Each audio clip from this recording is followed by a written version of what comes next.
जय भीम। नमस्कार, मेरा नाम है मनोज कुमार और साथियों आप देख रहे हैं मनोज कुमार 909। तो साथियों आज जो मैं चर्चा कर रहा हूँ बहुत अहम चर्चा कर रहा हूँ।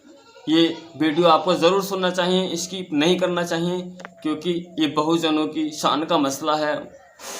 कि साथियों जब बसपा की सरकार थी 2007 में, तो साथियों बहन जी ने बहुत सारे उत्तर प्रदेश में काम किए, लेकर सफाई कर्मी की नौकरी से सीसी रोड, शिक्षा मित्र, उत्तर प्रदेश में मनरेगा और पुलिस की नौकरियां, यानी बहुत सारे काम बहन जी ने उत्तर प्रदेश में किए। मगर साथियों बहन जी को वोट नहीं मिल सका। क्यों नहीं मिल सका साथियों बहन जी को वोट? इसकी भी एक वजह है, क्योंकि जो बहन जी की सरकार में जो नेता थे, उन नेताओं ने यानी गरीब लोगों की सुनवाई नहीं की। उन्होंने गरीबों पर कोई ध्यान नहीं दिया। और उसके साथ साथ साथियों जो वाल्मीकि समाज है वो नाराज़ हो गया, प्रजापति समाज नाराज़ हो गया। उन्होंने कहा, यानी वाल्मीकि समाज ने तो ये कहा कि साथियों बहन जी ने हमारी नौकरियां बाकी के समाज के लोगों को दे दी हैं, यानी सर्व समाज के लोगों को दे दी हैं। असल में बहन जी का मकसद तो ये था सबको नौकरियां देना सफाई कर्मी की, कि इन जाति के लोगों से लोग छुआछूत मानते हैं, इनको खाट पे भी बैठाना पसंद नहीं करते, इनके बाल काटने पसंद नहीं करते। अगर मैं सफाई कर्मी की नौकरी सब लोगों को दे देती हूँ तो शायद ये छुआछूत मिट जाए। ये जो लोग हमारे समाज के जो लोग ऐसे समाज के लोग जो छुआछूत के शिकार होते हैं, इससे इनको शायद निजात मिल जाए। मगर ये लोग नहीं समझ सके, इन्होंने उल्टा ले लिया। इन्होंने कहा कि हमारी नौकरी बहन जी ने दूसरों को दे दी। मैं कहता हूँ साथियों अब कितनी नौकरियां लग रही हैं? 13 साल हो गए बहन जी की सरकार को गए हुए, और उससे पहले कितने वर्षों पहले लोगों को नौकरियां मिली सफाई कर्मी की उत्तर प्रदेश में साथियों। तो बहन जी ने तो साथियों जो भी करा उसका उल्टा हो गया। बहन जी ने सफाई यानी सीसी रोड का काम किया, बहन जी ने गली गली मोहल्ले मोहल्ले। तो साथियों उसी सीसी रोड में यानी जो बसपा के नेता थे, जो बिरादरी के नेता थे, खासकर जाटव समाज के नेता थे, इन्होंने वो काम जाटव समाज में यानी एससी समाज में नहीं करवाया। वो काम इन्होंने ऊंची जाति वालों के गली मोहल्ले में करवा दिया। उनके चूल्हे तक सीसी रोड डलवाने का काम किया। जिन्होंने कभी वोट नहीं दिया उनके मोंडे पर इन्होंने चमन खिला दिया। और जो एससी समाज था उसमें बहुत सारे गली मोहल्ले रह गए थे। अगर आप सुनवारी आए तो मैं दिखा सकता हूँ कि सुनवारी में खासकर जाटव ही समाज के लोगों में बहुत सारे रोड सीसी, तो रोड क्या वहाँ खरंजे भी नहीं पड़ सके, बल्कि इतने इतने गहरे गड्ढे वहाँ थे। तो साथियों इससे भी असर पड़ता है, सब लोगों का दिमाग एक सा नहीं होता साथियों। और उसके साथ साथ साथियों कि जो बहन जी ने 3-3 बीघे ज़मीन दी थी साथियों, वो ज़मीन गरीबों के लिए दी थी। और उसमें भी ये जो बहुजन समाज के नेता थे, बहुजन समाज पार्टी के जो नेता थे, खासकर जिला पंचायत या एमएलए एमपी, इन्होंने खुद के पट्टे कर लिए। और जबकि जो समाज में गरीब लोग थे उनको 1-2 को पट्टा दे दिया, उस पर भी पैसे लिए। और साथियों उसके साथ साथ बहुत सारी परेशानियाँ रही हैं साथियों। कि उसके साथ साथ साथियों ये जो समाज है, ऐसी समाज जो साथियों छोटी छोटी बातों पर यानी थाने को भागता, किसी से थोड़ी सी बात कहा सुनी हो जाती तो थाने को भागता, सीधी एससी एक्ट लगाने की कोशिश करता साथियों। उसमें भी यानी इन नेताओं ने कभी कोई सुनवाई नहीं की, बल्कि पैसे कमाने का काम किया। ये नहीं कि लोगों को बहला फुसला कर या आपसी जो मन मुटाव चल रहा उसको आपस गाँव में ही निपटा लिया जाता साथियों। एक कमज़ोर व्यक्ति चाहे भले ही वह ओबीसी समाज का है, अगर उस पर एससी एक्ट लग जाए साथियों, जिसको खाना नहीं मिलता, तो वह कहाँ से अपना केस लड़ाएगा? इससे कोई आसान खेल तो है नहीं साथियों, बहुत कठिन काम है साथियों। उसके लिए बहुत पैसा चाहिए। तो उसमें गरीब बहुत सारे लोग पीछे, मगर इन नेताओं ने कभी समझाने बुझाने का एससी समाज के लोगों को काम नहीं किया। और उसके साथ साथ साथियों बहुत सारी बातें रही हैं। इन्होंने अपनी हठधर्मी चलाई है बसपा के नेताओं ने, जबकि इन्होंने ये नहीं सोचा कि जो बहुजन समाज है, इस समाज ने ही बसपा की सरकार बनाई है, इसको कुछ राहत दे दी जाए साथियों। तो साथियों कुल मिलाकर वोट कटा, और इतना कटा साथियों कि बहुत कटा। और एससी समाज के लोग भी काफ़ी नाराज़ हो गए इन नेताओं की वजह से।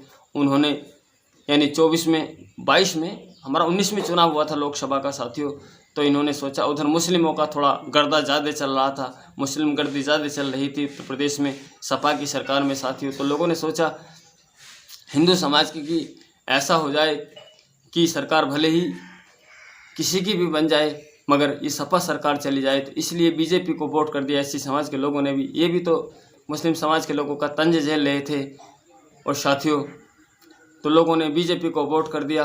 अब साथियों बीजेपी की सरकार बन जाती है। जब बीजेपी की सरकार बन जाती है तो साथियों उन्होंने राशन देने का काम किया, महीने में 2-2 बार राशन दिया।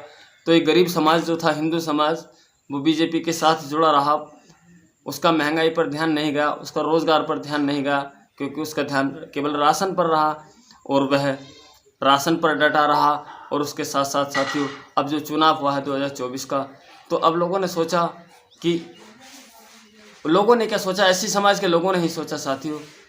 बाकी समाज के लोग तो इतना बसपा को वोट नहीं करते, ओबीसी समाज इतना वोट नहीं करता बहन जी को, जबकि बहन जी ने तो सबके हित में काम किया साथियों। ओबीसी समाज, जो समाज यानी सपा सरकार में तंग था, परेशान था, वह भी अब संविधान बचाने चला गया, वह भी यानी सपा की ओर चला गया। सपा की ओर राहुल गांधी की वजह से चला गया, यानी राहुल गांधी जी की पर लोगों को ज़्यादा भरोसा है। यहाँ तो आप देख रहे हैं गांधी परिवार ही राज कर रहा है।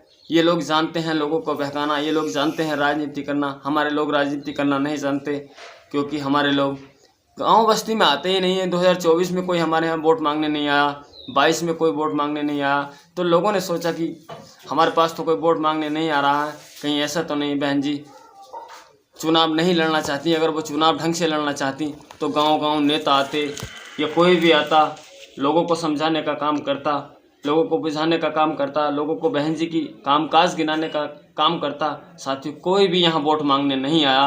और साथियों, इसी वजह से जब कोई वोट मांगने नहीं आया तो एससी समाज के लोगों ने सोच लिया, खासकर जाटव समाज के लोगों ने सोच लिया कि शायद ऐसा तो नहीं है कि हमारा वोट गड्ढे में चला जाए और हमें भी संविधान बचाना है। तो उसमें कुछ तो एससी समाज के लोग सपा के साथ यानी राहुल के साथ चले गए और कुछ लोग साथियों बीजेपी के साथ चले गए। और कुल मिलाकर जो जाटव समाज में भी 100 में 70 लोगों ने वोट बहन जी को किया और 30% वोट उनका इधर उधर चला गया। और साथियों, इसके साथ साथ एक बहुत खास ज़रूरी बात जो मैं बताने वाला हूँ, ये हमारा जो एससी समाज है साथियों, ये लोग मजदूर ज़्यादा होते हैं, यानी कमज़ोर वर्ग के होते हैं। ये लोग मजदूरी करने दूसरे राज्यों में चले जाते हैं, दूसरे प्रदेशों में चले जाते हैं। तो साथियों, हमारे समाज के लोग यानी जो बहुजन समाज पार्टी के नेता हैं, वो कभी ऐसा नहीं करते कि जो लोग बाहर गए हैं काम करने उनको बुला लिया जाए एक दिन के लिए, अपने पास से ही भले ही खर्चा देना पड़ जाए उन लोगों का। हमारे समाज के लोग यानी 100 में 50 लोग तो बाहर ही रहते हैं, मजदूरी करते हैं, अपने बच्चों को पालते हैं। उनके पास इतना सुविधाएं साधन तो है नहीं जो वह गांव में रहकर अपने बच्चों का पालन पोषण कर लें। तो साथियों, ये नेता कभी भी ऐसा नहीं करते कि गांव बस्ती में आकर ये पूछ लें कि हमारे यहाँ कितने वोट हैं और इतने वोटों में इतने लोग गांव में रह रहे हैं, बाकी लोग कहाँ रह रहे हैं। उनको बुला लिया जाए, भले ही अपने पास से खर्चा झेल लिया जाए और सरकार हम लोग बना लें और अपने लोगों को न्याय दे सकें। ऐसा ये लोग कभी नहीं करते साथियों।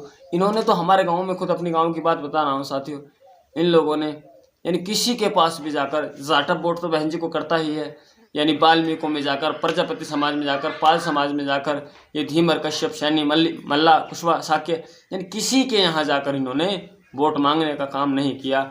और उधर जो बाकी जो पार्टियां थी, बीजेपी और सपा, वो जोर तोर से चुनाव लड़ रही थी। उनके लोग गांव में आते, चोरी चुपके आते और लोगों को बताने का काम करते और लोगों को बहकाने का काम करते कि हमें संविधान बचाना है, हमें ये करना है, वो करना है, बीजेपी गुलामी लाएगी, ये करेगी, वो करेगी।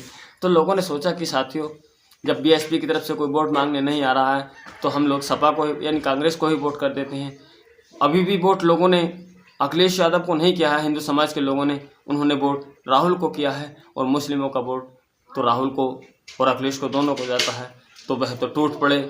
और इसी वजह से साथियों, इनको इतनी सीटें मिल गई उत्तर प्रदेश में अखिलेश यादव जी को।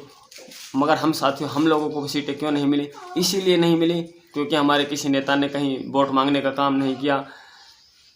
और साथियों, वोट मांगने का काम नहीं किया, लोगों को जगाने का काम नहीं किया, लोगों को बताने का काम नहीं किया, बल्कि इन लोगों ने जब सत्ता थी बसपा की तो लोगों को लूटने का काम किया, अपने ही समाज को लूटा इन्होंने, कुछ नहीं किया साथियों। और साथियों, वीडियो काफ़ी लंबा हो चला है और आगे की बातें न बताकर साथियों, मैं अपने वीडियो को यहीं समाप्त करना चाहता हूँ साथियों। और साथियों, अगर आपको मेरा वीडियो पसंद आया है तो वीडियो को ज़रूर लाइक करें और कमेंट करके ज़रूर बताएं कि साथियों मैं गलत कह रहा हूं, ये सही कह रहा हूं। और साथियों, अगर आप मेरे चैनल पर नए हैं ना, तो मेरे चैनल को बिल्कुल अभी सब्सक्राइब करें और बेल को प्रेस करें, ताकि आगे इस तरह की जानकारियां मैं अपने वीडियो के माध्यम से आप सभी को देता चला जाऊँ साथियों। और साथियों, हाँ, एक बात और कहनी चाहता हूँ, इसमें बहन जी ही कमज़ोर नहीं हुई हैं, इसमें साथियों हमारा बहुजन समाज जो शोषित, पीड़ित, वंचित, गरीब तबका है, यही परेशान होगा और यह परेशान हो भी रहा बहन जी को वोट न करके। आप देख रहे हैं संविधान बचाने वालों के साथ हम लोग गए, इन्होंने हमारा कितना संविधान बचाया, इन्होंने हमें कितना सम्मान दिया। और साथियों आगे भी आप देख लीजिए कि कितना ये हमको सम्मान देंगे, कितना ये संविधान बचाएंगे। साथियों संविधान कुछ नहीं बचाएंगे, ये हम लोगों को यानी हम लोगों को हमारी हिस्सेदारी देते ही नहीं है, हम लोगों को चाहते ही नहीं ये लोग आगे बढ़ें। मगर हमारे समाज के लोग हैं साथियों, किसी की भी बातों में आ जाते हैं और वो अपने निज घर को भूलकर इधर उधर धक्के खाते हैं। तो साथियों चलते हैं। जय भीम, जय भारत, जय हिंद।